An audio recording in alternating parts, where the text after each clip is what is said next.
नाही, हा विरोधी पक्षाचा खूप मोठा हट्ट आहे. या पद्धतीने सभागृहाचं कामकाज त्यांनी खराब केलेलं आहे आणि सभागृहामध्ये त्या लोकांनी भारत तेरे तुकडे होंगे इंशा अल्लाह अशा पद्धतीचे नारे सभागृह संपल्यावर दिलेले आहेत. भारत मातेचा अपमान झालेला आहे. या ठिकाणी भारताचे पंतप्रधान आदरणीय नरेंद्र मोदीजी यांच्या अर्वाच्य भाषेमध्ये उच्चार करून शिवीगाळी केली. सभागृहामध्ये अशा पद्धतीने त्यांनी जे शब्दप्रयोग वापरले की ज्या पद्धतीचं त्यांनी वागणं केलं हे सभाशास्त्राला शोभत नाहीये. पवित्र सभागृहामध्ये मुंबईचे प्रश्न हाताळण्यासाठी इथे सगळे नगरसेवक आलेले आहेत आणि अतिशय तळमळीने या ठिकाणी नगरसेवक आपापले विषय मांडतात. परंतु विरोधकांना या ठिकाणी अजिबात मुंबईकरांसाठी काम करायचं नाहीये. त्यांना फक्त गोंधळ घालायचा आहे आणि त्यांना तिथे फक्त राजकारण करायचंय. ह्याच्या व्यतिरिक्त त्यांना काही सुचत नाहीये. त्यांच्याकडून असं सांगण्यात येत आहे की आम्ही अशा पद्धतीचं कुठलंही वक्तव्य आहे ते सभागृहामध्ये नाही, त्यांनी भरपूर वक्तव्य केलेली आहे. मी त्यांना आलेल्याबरोबर त्यांना मी रोखलंय की तुम्ही भारत देशाचे पंतप्रधान आदरणीय मोदीजींचा अशा पद्धतीने अपमान करणं हे या प्रत्येक भारतीयांना हा अभिप्रेत नाहीये आणि तो अपमान तुम्ही आज या ठिकाणी करतात आहे. आणि सर्वात महत्वाचं म्हणजे अशा पद्धतीचं गोंधळ सभागृहात अजिबात घालता येत नाही. हा सभाशास्त्र आहे. या ठिकाणी प्रशासनाचे या ठिकाणी सभाचे काम चालतात. तर ह्या पद्धतीने जर असं ते करत असतील तर ह्याचा नक्कीच निषेध आहे. महापौर म्हणून पण विरोधकांच्या ह्या वागण्याचा मी निषेध करते. हे हा हट्टवाद आहे. अशा पद्धतीने मुंबई महानगरपालिकेच्या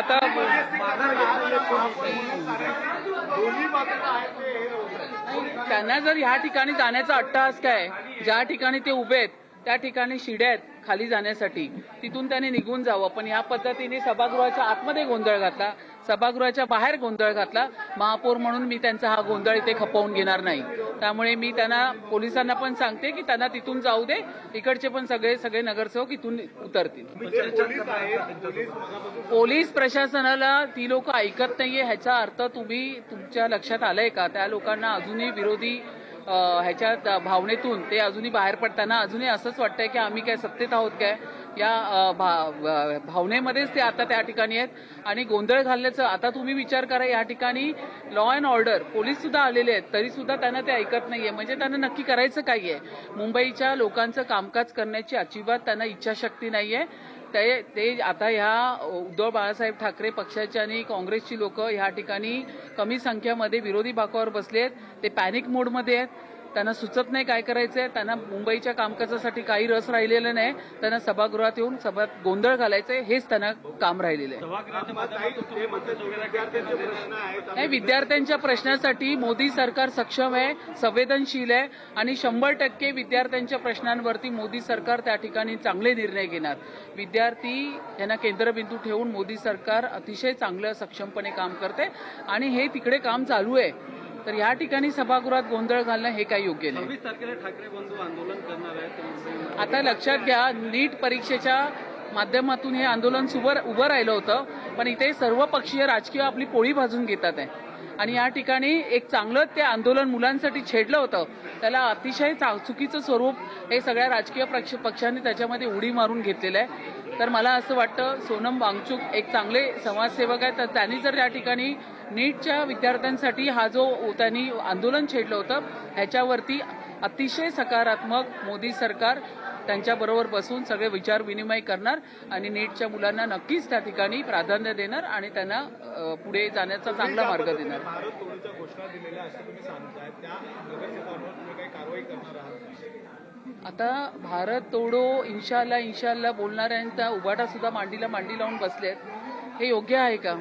आज आपण भारत मातेच्या बाबतीत भारत माते का बाप कोण है अशा पद्धतीचं म्हणजे हे काय म्हणायचं? किती खालच्या दर्जाला तुम्ही लोक जाणार आहे? हे योग्य नाही आणि हे पण तुम्ही सभागृहात घोषणा करतात आहे. म्हणून मी त्या ठिकाणी त्यांना वारंवार सांगितलं. किशोरीताईंचं निवेदन होतं, त्यांनाही सांगितलं निवेदन करा, पण ते ऐकायला तयार नव्हत्या. अशरफ आझमी काँग्रेसचे गटनेते त्या ठिकाणी ऐकायला तयार नव्हते. शेवटी मी कामकाज घेतलं. एका नगरसेवक जे त्यांचा दुखवटा होता तो वाचून मी सभागृह क्लोज केलं. मॅडम तुम्ही खरं तर या सगळ्यांचं पालकत्व तुमच्याकडेच आहे, कारण तुम्ही महापौर आहात, प्रथम नागरिक आहात. हा गोंधळ अजून किती नाही, आता या ठिकाणी जर त्यांचा अट्टहास असेल की महापौराच्या दालनातून ह्या ठिकाणी त्यांना घोषणाबाजी करून द्यायचं असेल तर हे मला मान्य नाही. या पद्धतीने त्यांचा हा जो हट्टीपणा आहे आणि हा जी दादागिरी आहे ही आम्ही इथे खपवून घेणार नाही. हा गोंधळ आपण जर त्यांनी असाच गोंधळ सुरू करायचं म्हटलं तर ह्या ठिकाणी आमचे पण भारतीय जनता पक्षाचे सगळे कार्यकर्ते इथे उभे आहेत आणि भारतीय जनता पक्षाच्या नेत्याला कोणी काय म्हटलं तर महापौर म्हणून मी पण भारतीय जनता पक्षाची कार्यकर्ती आहे. आम्ही काही खपवून घेणार नाही.